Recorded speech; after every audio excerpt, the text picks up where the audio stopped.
wabarakatuh. Salam sejahtera bagi kita semua. Pertama-tama perkenalkan, nama saya Febrianti Gian Matthew dari Bisnis Digital kelas B dengan NIM 2009075010023. Nah, pada kesempatan kali ini dan video kali ini saya akan mempresentasikan hasil kerja saya, yaitu esai berupa esai dengan judul yang saya angkat itu adalah pengertian konsep dan strategi pemasaran global untuk nilai UAS mata kuliah Ekonomi dan Bisnis Global. Nah, pada bagian pertama saya akan menjelaskan yaitu pengertian dari pemasaran global.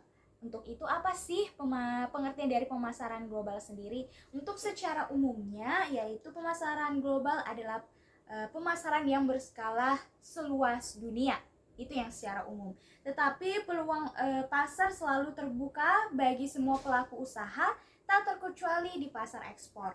Yang penting mesti kreatif dan mau berinovasi dalam mengembangkan pasar. Nah, ada juga pengertian pemasaran global menurut Phil Kotler dan Kevin Lane Keller, yang dimana mereka mengatakan pemasaran global itu adalah suatu upaya dalam mengutamakan seluruh sumber daya, yaitu SDM, aset fisik, atau modal dana, dan berbagai tujuan perusahaan lainnya demi menindaklanjuti ancaman pasar global dan meraih potensi yang sama di pasar global. Bagian selanjutnya yaitu adalah konsep pemasaran global. Ada 6 konsep yang akan saya jelaskan. Yang pertama itu adalah konsepnya kebutuhan, keinginan, dan permintaan. Ada perbedaan antara kebutuhan, keinginan, dan permintaan. Kebutuhan sendiri adalah keadaan di mana manusia merasa tidak memiliki kepuasan dasar.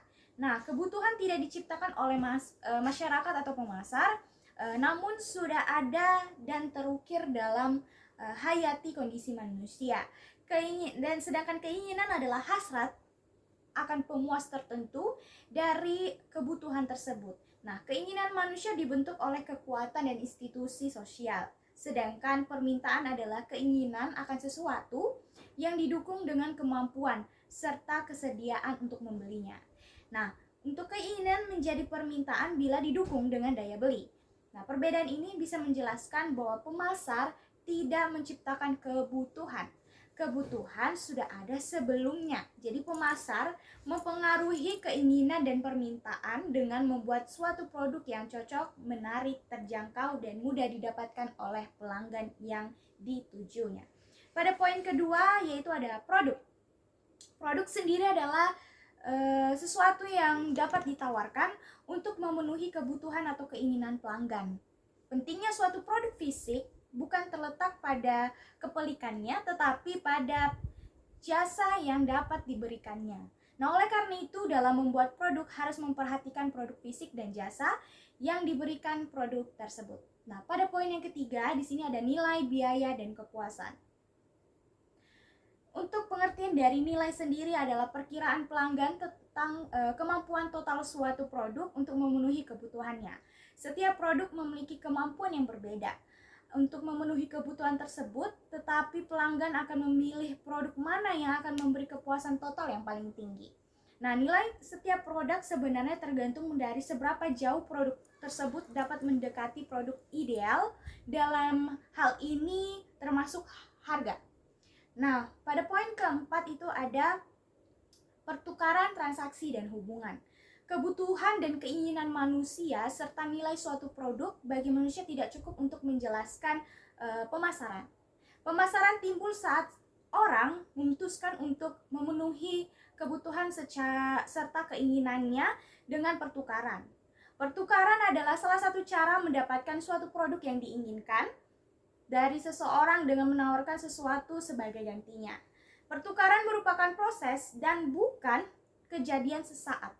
Jika persetujuan tercapai, maka disebut transaksi. Transaksi antara dua pihak ya.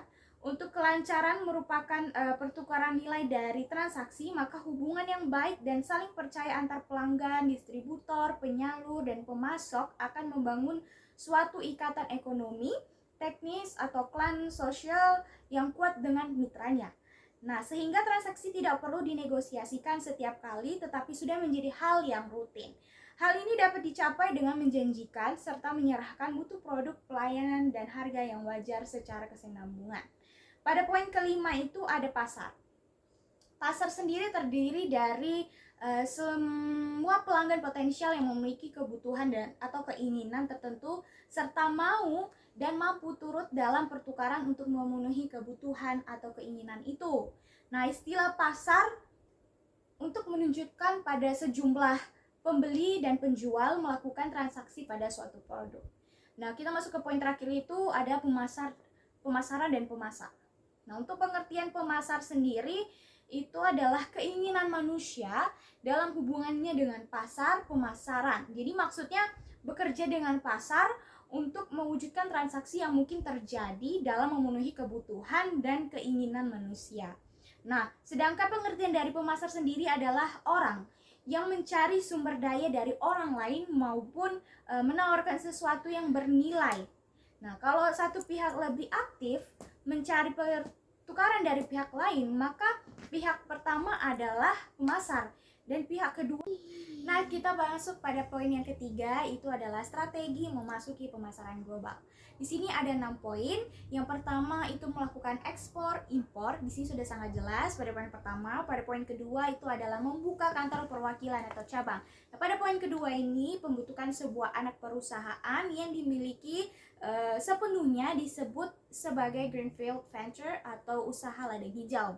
Tindakan ini merupakan sebuah proses yang kompleks dan berpotensi akan memakan biaya yang cukup besar. Nah, tetapi strategi ini juga memiliki keunggulan karena memiliki kontrol maksimum kepada perusahaan. Jadi sehingga jika berhasil bisa memberikan potensi memberikan laba yang ada di atas rata-rata. Nah, hal ini secara khusus benar untuk perusahaan yang memiliki kapabilitas tidak berwujud. Nah, pada poin yang ketiga itu adalah mengeluarkan lisensi asing atau kontrak manufaktur dan ahli teknologi. Nah, pada poin ketiga ini perusahaan pemberi lisensi atau licensor membuat persetujuan dengan menerima lisensi bahwa lisensi memperoleh hak untuk menggunakan proses atau teknologi produksi, merek dagang, paten dan sebagainya dengan membayar fee atau royalty kepada licensor. Licensor dalam hal ini memperoleh manfaat, yaitu dapat memasuki pasar asing dengan risiko yang cukup rendah. Contohnya, Disneyland mengeluarkan lisensi untuk memproduksi dan memasarkan produknya, dan produknya dalam hal ini adalah Donald Bebek dan Mickey Mouse dan lain-lain.